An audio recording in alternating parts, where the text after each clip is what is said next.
Hello friends and students, अस्सलाम वालेकुम। देखिए, आप लोगों का TS TET paper first Urdu medium का एग्ज़ाम 1 जून को होने वाला है। इसको देखते हुए प्रीवियस ईयर क्वेश्चन की सीरीज़ चल रही है, जिसमें मैं 2 सब्जेक्ट को पूरा करा चुका हूँ। एक आपका सीडीपी उर्दू मीडियम में, और उसके बाद दूसरा जो आपका सब्जेक्ट उसमें रहता है लैंग्वेज का, उसमें उर्दू लैंग्वेज के प्रीवियस ईयर किस तरह के क्वेश्चन आते हैं, किस तरह के मेथडोलॉजी के पूछे जाते हैं, पिछली क्लास में हमने डिटेल से देखा है। आज हम देखेंगे इंग्लिश लैंग्वेज के जो क्वेश्चन हैं। आपको पता है इंग्लिश लैंग्वेज के भी क्वेश्चन जो है 30 पूछे जाते हैं। देखेंगे किस तरह से क्वेश्चन आते हैं, उनका पैटर्न क्या है, इसमें मेथडोलॉजी किस तरह से पूछी जाती है, ये जो कॉम्प्रिहेंसिव के क्वेश्चन किस तरह से आते हैं, हर एक ऑप्शन को ऑपरेशन करके उसका तज्जिया करके उसकी तहलील करके हम लोग देखेंगे। इंशाल्लाह ये वीडियो पूरी हेल्पफुल होगी, क्योंकि सिलेबस आपका लिमिटेड है, उसी में से बार बार चीज़ें पूछी जाती हैं। चलिए आगे चलते हैं। निज़ाम अकेडमी 22 करके टेलीग्राम चैनल से अगर अभी तक आप नहीं जुड़े हैं तो क्लिक करके जुड़ जाइए, और इसी के साथ चैनल को सब्सक्राइब कर लीजिए, क्योंकि इसके बाद जो वीडियो रहेगी वो ईवीएस की, ठीक है। आपको पता है इसके भी 30 क्वेश्चन आते हैं, ठीक है। और भी एजुकेशन से रिलेटेड यानी टीएस डीएससी से रिलेटेड भी वीडियो बाद में आपको इसी चैनल के ज़रिए दस्तयाब होंगी। अगर आप इसके हिस्सा बन जाते हैं तो जैसी वीडियो अपलोड होगी उसका नोटिफिकेशन आपको मिल जाएगा। इसी के साथ वीडियो ख़त्म होने से पहले, आप जाने से पहले आप ज़रूर फीडबैक देकर जाइएगा कि वीडियो समझ में आई कि नहीं, क्लास समझ में आई कि नहीं, आपको पढ़ाने का अंदाज़ कैसा लगा, आप एक रिव्यू दीजिएगा, ठीक है, जिससे हमें अपनी टीचिंग में मदद मिलेगी और उसके साथ पढ़ाने वाले को भी एक खुशी होती है कि क्या मैंने जो पढ़ाया क्या इससे आप लोगों को कुछ फ़ायदा हो पा रहा है कि नहीं, ठीक है। इसी के साथ अपने दोस्तों के ग्रुप, जो भी आपका डीएलएड का ग्रुप रहा हो कॉमन, उसमें भेज दीजिए ताकि सारे लोग इससे फ़ायदा उठा सकें। चलिए, आपको पता है कि 20 क्वेश्चन आपके किससे आते हैं, कॉम्प्रिहेंसिव के आते हैं। इसमें से एक आपका पैराग्राफ होगा, उसी में से क्वेश्चन दिए जाएंगे। आप पैराग्राफ को पहले हल करने की कोशिश मत कीजिएगा, पहले आप उसके ऑप्शन को पढ़िएगा, ठीक है। कुछ ऐसे जवाबात हैं जो ऑप्शन ही से निकल जाते हैं। उसके बाद आपके पास अगर टाइम है तो उसके बाद आप पैराग्राफ को पढ़ने की कोशिश कीजिएगा, ठीक है। एक तो इस तरह के सवाल आते हैं, और दूसरे आते हैं क्लोज टेस्ट। क्लोज टेस्ट में ये होता है कि बीच बीच में खाली जगह होता है, उसमें आप यानी वर्ब, कहीं कहीं वर्ब डालना होता है, कहीं कहीं आपका, और इसी के साथ रिलेटिव प्रोनाउन को रखना होता है। तो कंटेक्स्ट के अकॉर्डिंग आपकी समझ चेक की जाती है कि आप इंग्लिश लैंग्वेज कितना समझते हैं, ठीक है। तो देखिए, पहला जो आपका क्या है, पहला आपका कॉम्प्रिहेंसिव का है। हम इसको पहले नहीं पढ़ेंगे, पहले हम ऑप्शन को देखते हैं, ठीक है। जैसे कहा गया, captain Cowles opinion on women date, यानी कैप्टन काउल्स की क्या राय है किसके बारे में, औरतों के बारे में। अब देखिए, अब जब तक इसको पढ़ने के बाद आपको 2-3 चीज़ पता चल जाती है कि यहाँ कैप्टन काउल्स नाम का कोई व्यक्ति है, कोई इंसान है जो कुछ बातें कर रहा, ठीक है। वो अपनी ओपिनियन किससे, वीमेन यानी औरतों यानी फीमेल के बारे में दे रहा है। 2 सेंस आपको पता चल गया। इसके बाद जब आप इबारत पढ़ेंगे तो आपको ज़्यादा समझ में आ जाएगा। दूसरा क्वेश्चन हम देखते हैं, इसमें पूछा जा रहा है, according to the passage women argue that they. अब देखिए, जो बात कही जा रही है उसमें पूछी जा रही है, फिर डैश क्या है, चूज़ करेक्ट ऑप्शन। अब आप इसके बाद आपको समझ में आ गया कि वीमेन के आर्गू यानी वीमेन के बारे में यानी औरतों के बारे में कुछ बहस छिड़ी हुई है, ठीक है, इस पैसेज में। इससे आपको एक आइडिया मिल जाएगा। दूसरा आप देखेंगे, but the main stuck to their theory. इससे पता चल गया कि थ्योरी के बारे में कोई बात चल रही है कि जो मर्द लोग हैं वो उनकी जो थ्योरी पेश कर रहा है राइटर इसमें, उस थ्योरी पर यानी वार करते हैं, यानी इसको गलत ठहराने की कोशिश करते हैं। ठीक है, the theory talked about in the passage is, यानी थ्योरी किन के बारे में बात करती है, जाहिर सी बात है वीमेन के बारे में ही होगी। अब देखिए यहाँ पूछा जा रहा है but the main stake to their theory this can be understood as, यानी इस चीज़ को किस तौर पे समझा जा सकता है। ठीक है, तो इतने क्वेश्चन आपके बन गए। ठीक है, अब आप जो है यानी 65 तक इस तरह से पूछा जाएगा। एक मरतबा इसकी इबारत अगर टाइम होगी तो पढ़िएगा, नहीं तो आप तुक्का लगा कर आगे बढ़िएगा, क्योंकि आपको 150 क्वेश्चन करने होते हैं। इसको पढ़ेंगे फिर इसका आंसर निकालेंगे। अगर इंग्लिश पोर्शन बहुत मजबूत ना हो तो इसमें मत उलझिएगा। ठीक है, एक मरतबा हम देख लेते हैं। आप पहले क्या करेंगे, ऑप्शन देखेंगे, उसके बाद पैसेज को पढ़िएगा। यहाँ कहा जा रहा है it was late in the evening. ठीक है, यानी शाम में, यानी शाम होने वाली थी। क्या था, मेजर लाल, ठीक है, his wife and there guest were sitting around the big dining table having dinners, यानी कह रहे हैं कि मेजर लाल जो है अपने वाइफ के साथ और अपने मेहमानों के साथ कहाँ बैठे हुए थे, टेबल के चारों तरफ। ठीक है, यानी इन द डाइनिंग टेबल, यानी डाइनिंग टेबल जो खाने का बड़ा टेबल होता है, 6 कुर्सियां लगती हैं, उस पर बैठे हुए थे। हैविंग डिनर, यानी शाम का खाना खा रहे थे। It was raining heavily outside but the people inside the room were comfortable, यानी बाहर की जानिब क्या थी, बाहर के जानिब जो तेज़ बारिश हो रही थी। But the people inside the room were comfortable, लेकिन अंदर क्या थे, बहुत आराम महसूस कर रहे थे।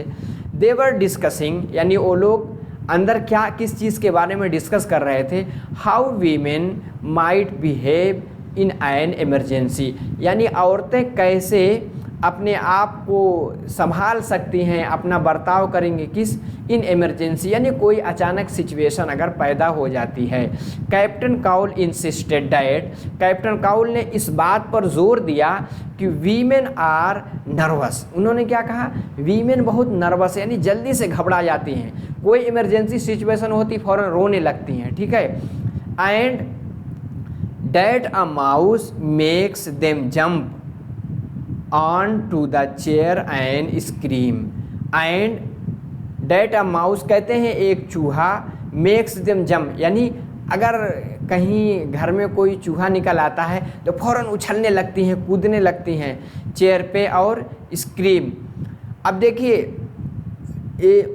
यानी घूमने, यानी स्क्रीम का मतलब होती है यानी बेचैनी वाली सिचुएशन में आ जाती हैं। The women however claimed, यानी वीमेन के बारे में फिर भी यानी claimed that they were as brave, यानी वीमेन क्या कहते हैं, अगर उनसे पूछा जाए तो क्या कहेंगी, एज ब्रेव एज मेन, यानी हम उसी तरह हिम्मती हैं। ठीक है, हम उसी तरह बोल्ड हैं जिस तरह से मर्द हैं।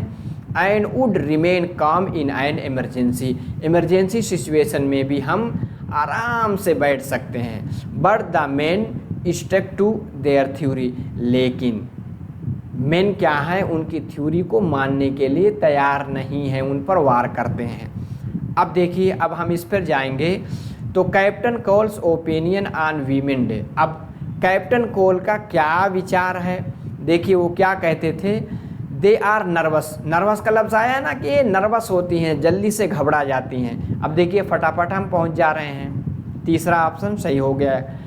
आगे है according to passage women argue that they, यानी पैसेज के मुताबिक वीमेन किस चीज़ के बारे में बहस करती हैं। देखिए वो क्या बहस करेंगी, are as brave as men. अब देखिए कहीं ऑप्शन एक है, कहीं ए और बी है, अब इसमें से कंफ्यूजिंग हो जाती है। देखिए are as brave as men, ये तो उन्होंने कहा था, ये तो समझ में आ रहा है।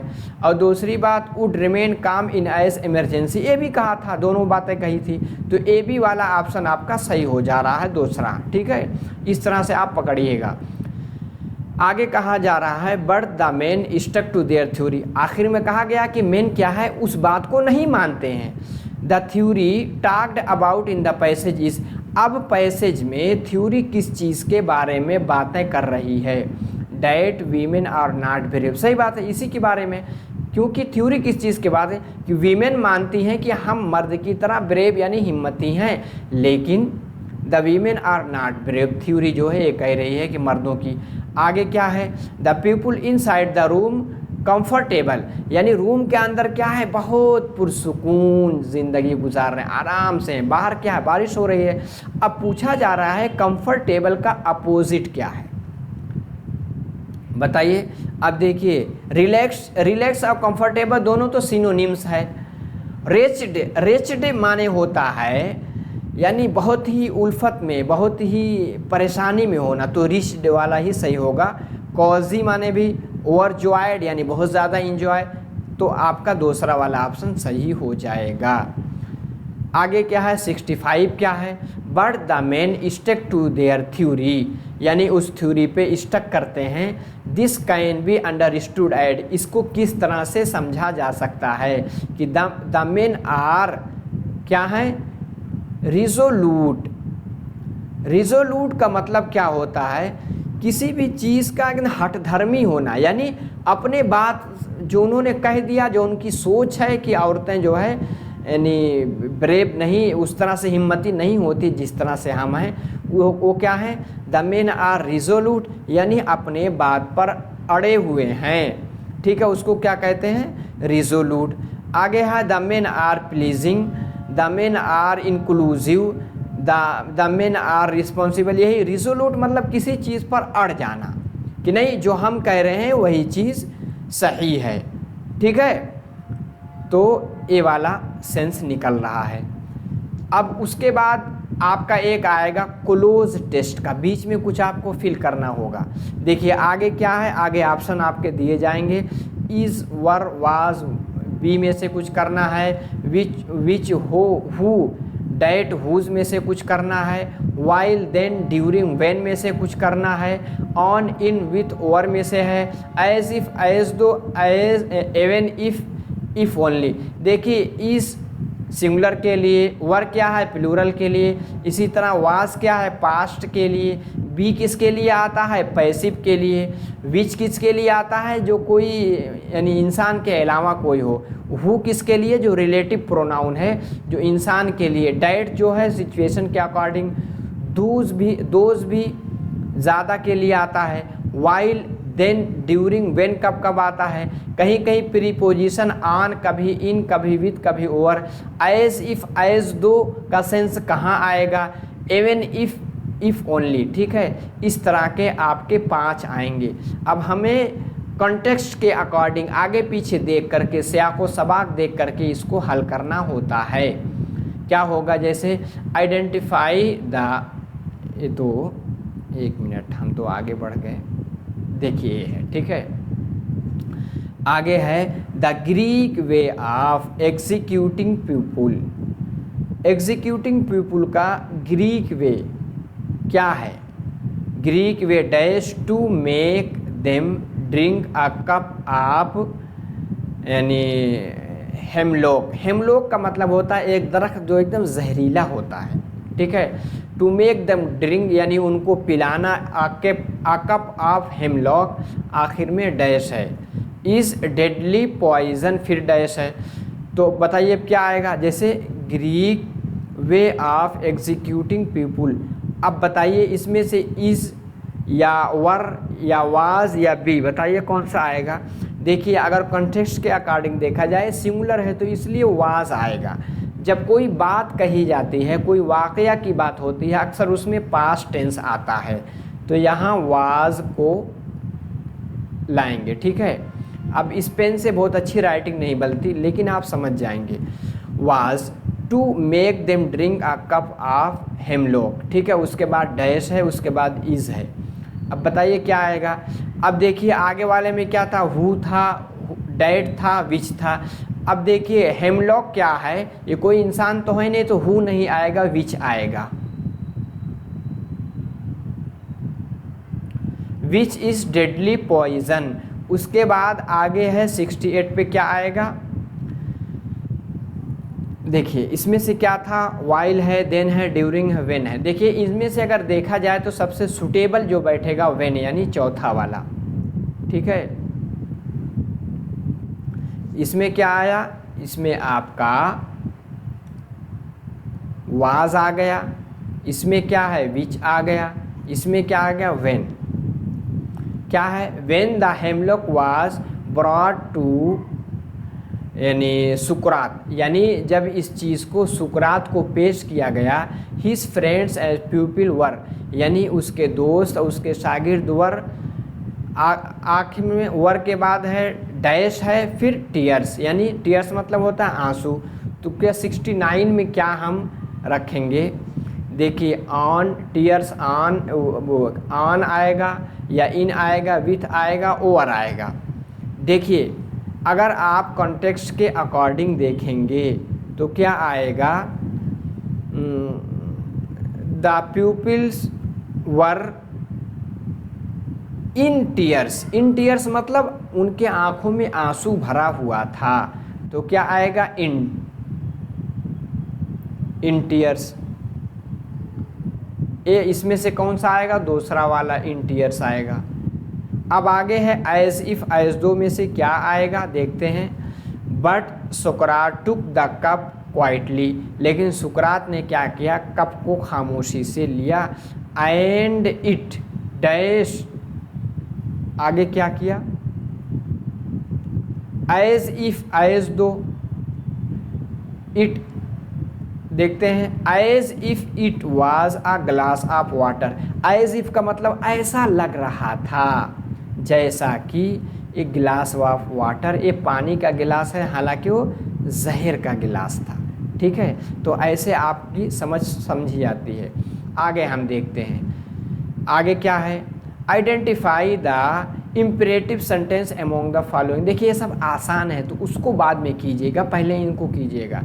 इम्परेटिव सेंटेंस जो अमरिया जुमले होते हैं, जैसे हु आर यू, ये क्या है, ये तो इंट्रोगेटिव है। हाउ डिफ़िकल्ट इट इज़, ये क्या है, एक्सक्लेमेटरी है। Please give me a glass of water, देखिए प्लीज़ गिव मी, ये क्या है, यही जो है आपका इम्परेटिव सेंटेंस बन जाएगा। आगे क्या पूछा जा रहा है, the manager asked the members to put their views, उसके बाद डैश है, यानी मैनेजर ने मेंबर यानी मेंबरों से पूछा कि अपनी राय दीजिए किसके बारे में। आगे सेंटेंस को पूरा करना है, on the table, put their views on the table, across the table, in front of the table, over the table. देखिए एक मुहावरा है, their views across the table, यानी कहा जा रहा है जो टेबल के बीच बीच में जो बातें हो रही हैं उसमें जो राउंड टेबल डिस्कशन होता है उसी की बात है। आप यानी व्यूज़ अक्रॉस द टेबल आता, क्या आता है, अक्रॉस द टेबल, यानी जो बात कही जा रही उसमें आप अपनी राय पेश कीजिए। आगे क्या कहा जा रहा है, read the sentence A and B and choose the right option. क्या कहा जा रहा है, he is an heir to the crown. Heir का मतलब वारिस होना, यानी उसकी ताजपोशी की जाएगी। He is an heir to the crown, ठीक है। आगे क्या है, in fact he is the only heir to the crown, यानी हकीकत में वही एक है जिसकी ताजपोशी की जाएगी। क्या ये दोनों बात सही है, only A is correct, only B is correct, both A and B are correct, यानी दोनों तो सही लग रहा है, दोनों में सेम सेंस निकल रहा है, तो आपका यही जो है तीसरा वाला सही हो जाएगा, आगे पढ़ने की ज़रूरत ही नहीं है। आगे क्या है, the old man has been living in the hut, यानी बूढ़ा आदमी झोपड़ी में रह रहा था। अब यहाँ हमें सिंस लाएंगे, विथ लाएंगे, फ्रॉम लाएंगे, बाई। देखिए present perfect continuous, past perfect continuous में क्या है, अगर कहीं पीरियड बताया जाए तो पॉइंट ऑफ पीरियड होगा, तो उसके लिए सिंस यानी जो मुतय्यन होता है, तो ये 2010 ये मुतय्यन है, कब से 2010 शुरू होगा, तो क्या होगा 2010 के लिए सिंस आएगा, तो इसलिए पहला वाला ऑप्शन सही होगा। और फार कब आता है, जब मुतय्यन ना हो, जैसे 2 घंटे से 3 घंटे से। आगे चलिए 75 का क्या है, identify the sentence in the passive voice. ठीक है, पैसिव वॉइस में सेंटेंस कौन सा है उसको हमें पहचानना है। पैसिव वॉइस की कुछ अलामतें जहन में रख लीजिए। पैसिव वॉइस में वर्ब की हमेशा क्या होती है, थर्ड फॉर्म यानी पास्ट पार्टिसिपल ही का यूज़ किया जाता है किसी भी फॉर्म में। The old man has asked for help, ठीक है, with many followers, the players has become a brand himself। तीसरा क्या है, the result have been announced correctly। देखिए इसमें the result have been announce, हालांकि हैव बीन के बाद एक्टिव में क्या आता है, वर्ब की आईएनजी फॉर्म आती है, तो यही तीसरा वाला आपका पैसिव फॉर्म में हो गया। इसको मैं डिटेल से पढ़ाया हूँ एक्टिव पैसिव। आगे क्या है, the boy said that he did not understand that problem. बच्चे ने कहा उसने उस परेशानी को नहीं समझा। ये क्या है, इनडायरेक्ट, इसको आप डायरेक्ट में कैसे बदलेंगे। द बॉय सेड के लिए द बॉय सेड आता है, उसके बाद इन्वर्टेड कॉमा में बंद किया जाता है, आपको पता है। उसके बाद कहा he did not, the boy से अब ही के अकॉर्डिंग ही क्या फर्स्ट पर्सन के अकॉर्डिंग बदलता, तो हर जगह आई ही आएगा। अब ये क्या है, ये पास्ट में है, आपको पता है रिपोर्टिंग वर्ब अगर पास्ट में है तो उसमें चेंजिंग आती है बाद वाले में, यानी क्या नाम है, रिपोर्टेड स्पीच में। तो यहाँ क्या है, डिड है, तो इसका मतलब है क्या था, प्रेजेंट में था, तो डिड का प्रेजेंट सिंपल क्या आएगा, डू या डस आएगा। तो इतना अगर आप समझ जाते हैं तो आप समझेंगे आई डिड तो नहीं होगा, द बस आई डोंट यही आएगा, आई डोंट अंडरस्टैंड। आपको पता है प्रेजेंट को हम कहाँ ले जाते हैं, पास्ट में, तो यही दूसरा वाला ऑप्शन आपका सही हो जाएगा। आगे क्या कहा जा रहा है, to choose the suitable question tag. Question tag मैंने डिटेल से वीडियो बनाई है, पढ़ाया भी हूँ, यानी क्वेश्चन टैग्स आपसे सिलेबस में है। तो क्वेश्चन टैग्स आपको पता है इसमें क्या है, अगर है क्वेश्चन किस में है, अगर अफर्मेटिव सेंटेंस है तो क्वेश्चन टैग किस में आता है, निगेटिव में आता है। क्वेश्चन टैग हमेशा प्रोनाउन होता है, ये सब चीज़ आप जहन में रखिएगा। Choose the suitable question tags. The girl goes to school every day, यानी लड़की क्या है, डेली क्या है, स्कूल जाती है। ठीक है, क्या होगा, डजंट शी, डजंट ही। अब गर्ल है तो ही तो आएगा नहीं। डोंट, देखिए सिंगुलर के लिए भी डू नहीं आता। डज शी, अब देखिए एक चीज़ रखिएगा, ये क्या है, ये जुमला आपका अफर्मेटिव में है तो निगेटिव में बनेगा क्वेश्चन टैग, निगेटिव वाला यही एक बच रहा, तो यही सही है। Choose the correctly spelled word from the given option. इसमें से किसकी स्पेलिंग सही है, इसको हमें सेलेक्ट करना होगा। कैलेंडर, देखिए कैलेंडर साफ साफ सही लिखा है, आगे देखने की ज़रूरत ही नहीं।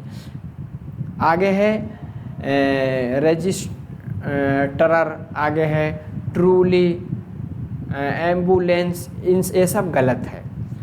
आगे 79 में क्या पूछा जा रहा है, identify the part that has an error. अब देखिए A part, B part, C part, उसके बाद कलेक्शन वाला सी नहीं डी पार्ट आता है। पूछा जा रहा है इसमें से किस पार्ट में गलती है, यानी मिस्टेक है। The plant in the pot, यानी जो एक पोट बर्तन में पौधा इस तो सही लग रहा है। एन यूनिक, देखिए यूनिक क्या है, ए यू क्या है, इसमें वावेल का यूनिक वावेल का साउंड नहीं आ रहा ना, तो क्या होगा, आ यूनिक, आ का साउंड नहीं बल्कि यू का साउंड। ठीक है, तो आ यूनिक आता है, यहाँ आयन लिखा हुआ है, सी में गलती पकड़ ली गई, तो ये आपका तीसरा वाला सही हो जाएगा। आगे क्या कहा जा रहा है, choose the suffix that does not form a noun. आपको पता है सफिक्स लगा के यानी आखिर में जोड़ करके क्या बनाते हैं, नाउन। कौन सा ऐसा है जिससे, देखिए TION तो नाउन बनता है, नेस भी बनता है और मेंट भी बनता है, लेकिन लेस क्या है, ये क्या बनता है, इससे अक्सर एडजेक्टिव बनता है। ठीक है, समझ में आ गया। Choose the correct sequencing of the word to make meaningful sentence. इसको इस तरह से जोड़ना है कि एक माना निकल जाए। सिटिंग है, इज है, हु है, आगे है बिहाइंड है, द वॉल है, क्वेश्चन है। जब क्वेश्चन है तो आपको पता है कि WH फैमिली का वर्ड पहले ही आएगा, हालांकि ऑप्शन में सब हु आ रहा है। ठीक है, हु के बाद आपको पता है हु जब आपका सब्जेक्ट बन जाएगा उसके बाद आपका कोई वर्ब आएगा, तो ये तो यहाँ ही कट गया। ठीक है, क्या है, यहाँ कट गया। आगे हु इज सब हर जगह आ रहा है। Who is the man, who is the wall, who is the man. देखिए हु इज़ द वॉल की बात तो है हो नहीं रही है, यहाँ मैन की बात आ रही है, तो ये भी कट गया। Who is the man sitting behind the wall, who is the man behind sitting. देखिए सिटिंग पहले आएगा उसके बाद बिहाइंड आएगा, तो आपका दूसरा वाला सही हो जाएगा। ठीक है, आगे है identify the verb from a complete the sentence, यानी सेंटेंस को पूरा करना है वर्ब को पहचान करके। क्या है, आगे है लुक देखो, सम वन क्या है, क्राइंग, क्राई, क्राइज। देखिए उसके बाद आएगा इस क्राइंग, यही सही होगा। यानी प्रेजेंट इंडिफिनिट का यूज़ कब होता है, जब बताते हैं कि बोलते वक्त वो काम कंटिन्यू हो रहा है। कह रहा देखो कोई रो रहा है। इन द लेटर राइटिंग, देखिए लेटर राइटिंग भी आपके सिलेबस में है। रिटर्न राइटिंग में योर्स लवलिंगली, आप देखेंगे लेटर ऊपर एक लेटर का फॉर्म होता है, यहाँ टू करके आप लेटर लिखते हैं, बातें लिखते हैं, डेट डालते हैं। आखिर में क्या है, योर्स फेथफुल्ली लिखते हैं, योर लव यानी लवलिंगली लिखते हैं, ये सब चीज़ें लिखते हैं। ये सब चीज़ें कहाँ यूज़ करते हैं, सब्सक्रिप्शन में, सॉल्यूशन में, हेडिंग में या सुपरस्क्रिप्शन में, बताइए कहाँ यूज़ करते हैं। देखिए सब्सक्रिप्शन क्या होता है, सब्सक्रिप्शन का मतलब होता है दस्तखत, जो नीचे लिखा जाता है। योर्स फेथफुल्ली, योर कहते हैं फेथफुल्ली, योर ट्रूथवर्दी, इस तरह से जो सब चीज़ें लिखी जाती हैं योर्स करके, ये क्या है, सब्सक्रिप्शन ही होता है।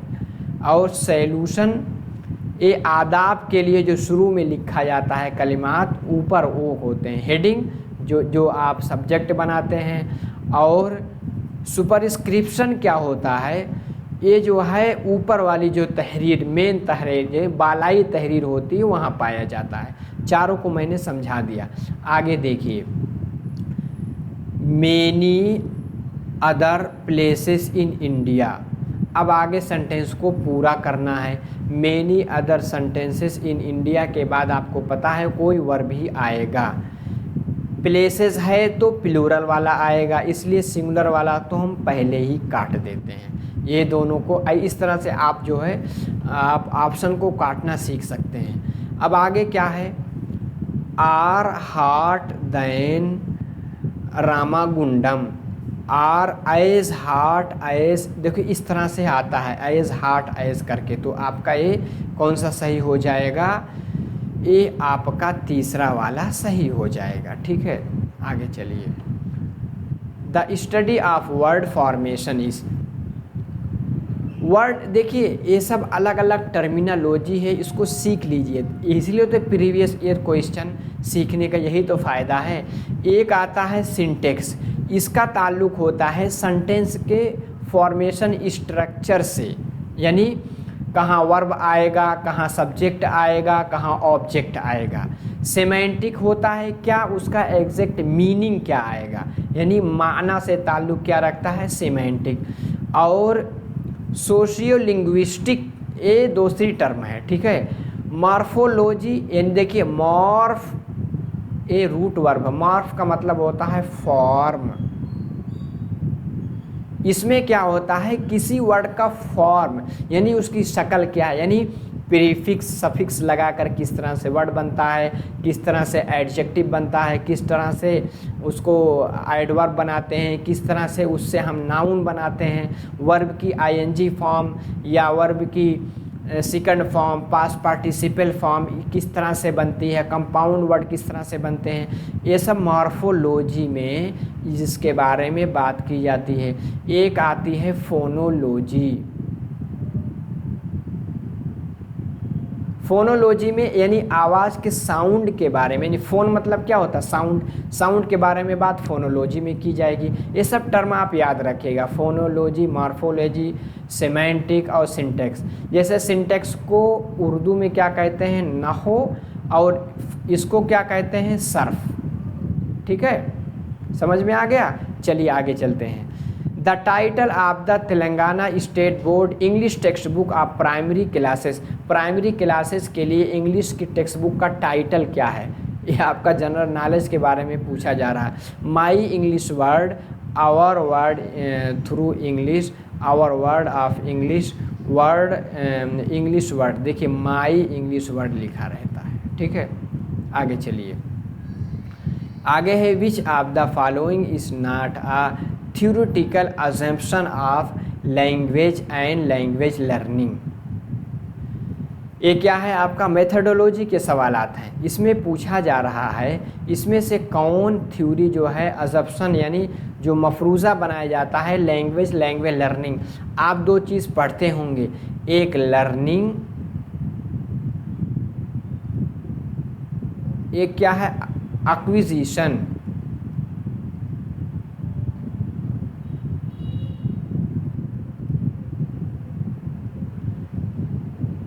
Learning and acquisition. जैसे एक्विजिशन मतलब अक्वायर करना, सीटेट का तो बाकायदा सिलेबस है। देखिए जब बच्चा पैदा होता है उसके घर में आसपास में भाई बहन जो ज़ुबान बोलते हैं उसको माहौल के साथ अक्वायर कर लेता है।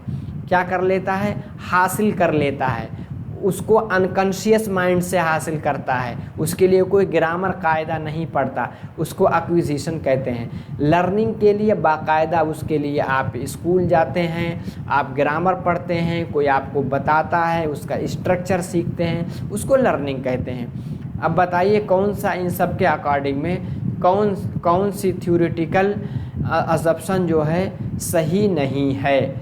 देखिए language acquisition is facilitated not by learning linguistic fact such as vocabulary structure isolation. Language acquisition is facilitated. Language acquisition में बच्चा क्या है सारी चीज़ें लिंग्विस्टिक भी सीख लेता है, किस तरह से उसका तलफ़ुज़ किया जाएगा। इसी के साथ क्या है वोकैबुलरी, कुछ अल्फाज सीख के जाता है, स्ट्रक्चर और आइसोलेशन भी सीख करके जाता है। ठीक है, आगे क्या है, language is acquired not through repetition but through recurrence. यानी बार बार रिपीटेशन ही के ज़रिए, यानी बार बार जब घर में सुनेगा तो एक्वायर कर लेगा, बट थ्रू रिकरेंस ये भी होता है। रिकरेंस का मतलब होता है कोई चीज़ मुराजात बार बार जो लौटती है, दोनों के ज़रिए होता है, दोनों सिनोनिम्स हैं। ठीक है, language acquisition is a conscious process, गलत है। लैंग्वेज जो बच्चा एक्वायर करता है अनकॉन्शियस माइंड से करता है, यानी उसके लिए कोई वो नहीं सोचता कि मैं ज़ुबान सीख रहा हूँ, लेकिन माहौल में बोली जा रही इसलिए बोलता है। अब कोई बच्चा उधर से नॉर्थ से आकर के साउथ आ जाए, अभी छोटा बच्चा, अभी स्कूल में बच्चे क्या है तेलुगु बोलते हैं, तो उसके लिए ग्रामर नहीं सीखेगा। 4 ही 5 साल का बच्चा अनकॉन्शियस माइंड से उस ज़ुबान को एक्वायर कर लेता है। ठीक है, तो ये चीज़ गलत है। Language is a biological system, सही बात है, बायोलॉजिकल सिस्टम है, which gets unfolded in human being, ये बात बिल्कुल सही है। तो कौन सी सही नहीं है, तीसरी वाली। आगे क्या है, लैंग्वेज मेथडोलॉजी से under which academic standard domain यानी sequence the events can be tested. बताइए कौन सा एकेडमिक स्टैंडर्ड डोमेन है, यानी sequence of event can be tested, यानी टेस्ट किया जा सकता है। बताइए, यानी convergence of writing, reading comprehension, आगे है वोकैबुलरी और चौथे पे है ग्रामर। देखिए इसमें है रीडिंग कॉम्प्रिहेंशन, ये क्या है, स्टैंडर्ड डोमेन है, सीक्वेंस ऑफ इवेंट, ठीक है। यानी रीडिंग कॉम्प्रिहेंशन में अगर आप समझते हैं तभी तो सही से पढ़ पाएंगे, ये वाला ऑप्शन आपका सही होगा। अब आगे है pick the features of discourse oriented pedagogy. दो चीज़ आता है, डिस्कोर्स ओरिएंटेड पेडागोजी आता है, उसमें एक होता है प्रोडक्ट, एक होता है प्रोसिंग, एक होता है प्रोडक्ट ओरिएंटेड। अब बताइए डिस्कोर्स ओरिएंटेड पेडागोजी कौन सी होती है। It can be adapted to suit the primary level of learning only, ठीक है, ये तो गलत है। जो ऑप्शन ओनली रहे यानी एक्सट्रीम की तरफ ले जाए अक्सर गलत हो जाता है। This pedagogy takes care of listening and speaking skill development only, दो ही स्किल पाई जाएगी, गलत। डिस्कोर्स ओरिएंटेड पेडागोजी यानी proceeds from part to whole, यानी जुज से कुल की तरफ जाया जाता है, ये तो इंडक्टिव मेथड में होता है। आगे क्या है, in this pedagogy the focus is on process but not on product. Focus किस पे होता है, जो चीज़ कंटिन्यू प्रोसेस में चल रहा, प्रोडक्ट क्या होता है वो रिजल्ट ओरिएंटेड होता है, उसके बाद सुधार नहीं लाया जा सकता। तो यही है, यानी डिस्कोर्स ओरिएंटेड पेडागोजी में क्या, प्रोसेस। जैसे दो चीज़ आपने पढ़ा होगा, एक फॉर्मेटिव असेसमेंट, एक समेटिव असेसमेंट। फॉर्मेटिव में क्या होता है, जो पढ़ाई के दौरान एक यूनिट के बाद आपने टेस्ट लिया, दोबारा उसमें सुधार ला सकते हैं। या आपने पढ़ाया, एक यूनिट टेस्ट लिया, कुछ कंसेप्ट बच्चे जवाब नहीं दे पाए, आपको समझ में आ गया, अच्छा लग रहा है, बच्चा समझ नहीं पाया, दोबारा पढ़ा सकते हैं। और प्रोडक्ट ओरिएंटेड क्या होता है, जो समेटिव असेसमेंट होता है वो क्या होता है कि साल के आखिर में उसके बाद प्रोडक्ट निकलता है, यानी रिजल्ट ओरिएंटेड होता है। इस तरह का सवालात आपकी बार पूछा जा सकता है। तो यही है वो चीज़, क्या है, यानी डिस्कोर्स ओरिएंटेड पेडागोजी। आगे है which of the following is not a guiding principles of national curriculum framework. 2005 का कौन सा गाइडिंग प्रिंसिपल्स नहीं है। Teacher role from teacher to facilitating, ये बात कहा गया है टीचर एज अ फैसिलिटेटर होगा, ये तो सही है। और नॉट पूछा जा रहा है, इस पर कान खड़ा कर लेंगे कि नॉट पूछा जा रहा है। Connecting knowledge to life outside of life, ये भी कहा गया है कि नॉलेज को लाइव आउटसाइड, स्कूल के बाहर जहाँ उसका एनवायरनमेंट है उससे कनेक्ट करके आप पढ़ाएंगे। Scope must be given for a single answer in place of divergent responses, यही वाला है। देखिए डाइवर्जेंट रिस्पॉन्सेज के बदले में सिंगल यानी एस या नो वाला ऑप्शन पे फोकस, एनसीएफ 2005 पे नहीं। एनसीएफ 2005 क्या कह रहा है, बच्चा क्रिएटिव माइंड हो, यानी आउट ऑफ द बॉक्स सोच सके, उसकी थिंकिंग डाइवर्जेंट हो, यानी अलग अलग जिहतों में सोच सके। और कन्वर्जेंट वाले क्या होता है, एस या नो में, उसमें दिमाग नहीं लगाता। ये तो नहीं कहा गया है। अब पूछा गया है कि नहीं सही है, तो यही तीसरा सही हो गया। Learning must be multi disciplinary. देखिए मल्टी डिसिप्लिनरी क्या होती है, जैसे आप इंग्लिश लैंग्वेज पढ़ा रहे हैं, इंग्लिश लैंग्वेज में एनवायरनमेंट के भी आपके लेसन है, तो यही है एनवायरनमेंट बच्चा पढ़ रहा है इंग्लिश लैंग्वेज में, यही मल्टी डिसिप्लिनरी इसको कहा जाता है। यानी अलग अलग डिसिप्लिन की चीज़ें उस ज़बान में आप पढ़ रहे हैं, ये भी चीज़ कही जा रही है। क्या नहीं कही गई थी, तीसरी वाली, यानी डाइवर्जेंट थिंकिंग कही गई थी, कन्वर्जेंट थिंकिंग की बात एनसीएफ 2005 में नहीं कही गई थी। तो उम्मीद है कि 30 क्वेश्चन में आपको बहुत सारे कंसेप्ट क्लियर हुए होंगे। जाने से पहले कमेंट यानी फीडबैक ज़रूर दे के जाइए।